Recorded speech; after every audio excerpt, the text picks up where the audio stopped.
suda Evde eləmək o. Yo balkonda atar. Evde eləməyin. He balkonda. Yoxla yaxşıdır. Yumuşan Üzümlərə bax. Sıkıntıları Kıvır orada. kıvırdı, ona göre harfim geldi açma. Oradan da zad eləmədi. Bağa da tullamayı da bağın özüm də düşürəm.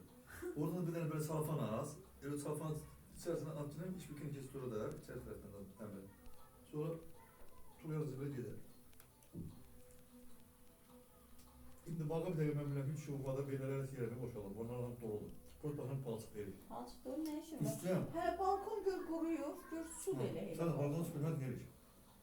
Elə rahat oradan da yollar ona bax.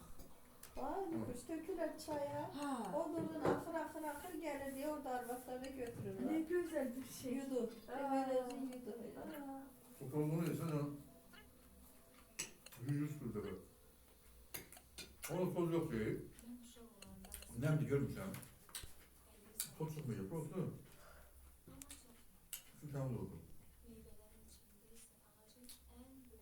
Ben bir şey bilmem. Böyle bağa düşsem şapşaklı palçı oluyor öyle. Hələ yağış yağış, zaten gözdə. Qoğurusun. Yok yarış yoktu. Yarış şəmbə günü Yenə. Sabah da yağıştı. Şəmbə günü yok. Şəmbə günü akşam gün yarısını göstərir. Ya səhərəm ya akşam olur. Onda da mümkün olmaz inanmıram. Ama sen o zat yok değil. Şu diye kafa parmağı der.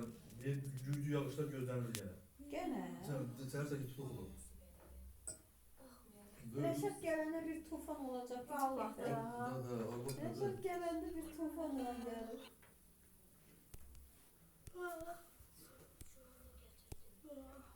Elimize bir tane tuku götürüp elleri de gayret edeyim diye Bəsdir, de. tarqa. Yox, qudurarsız. Kudurarsız da Ha, bəs. bəsdir, qudurarsız.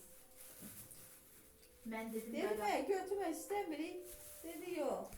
Böyle her elimize bir tane tuku götürün. Balacayı atar, böyük Bu boyda götürməz.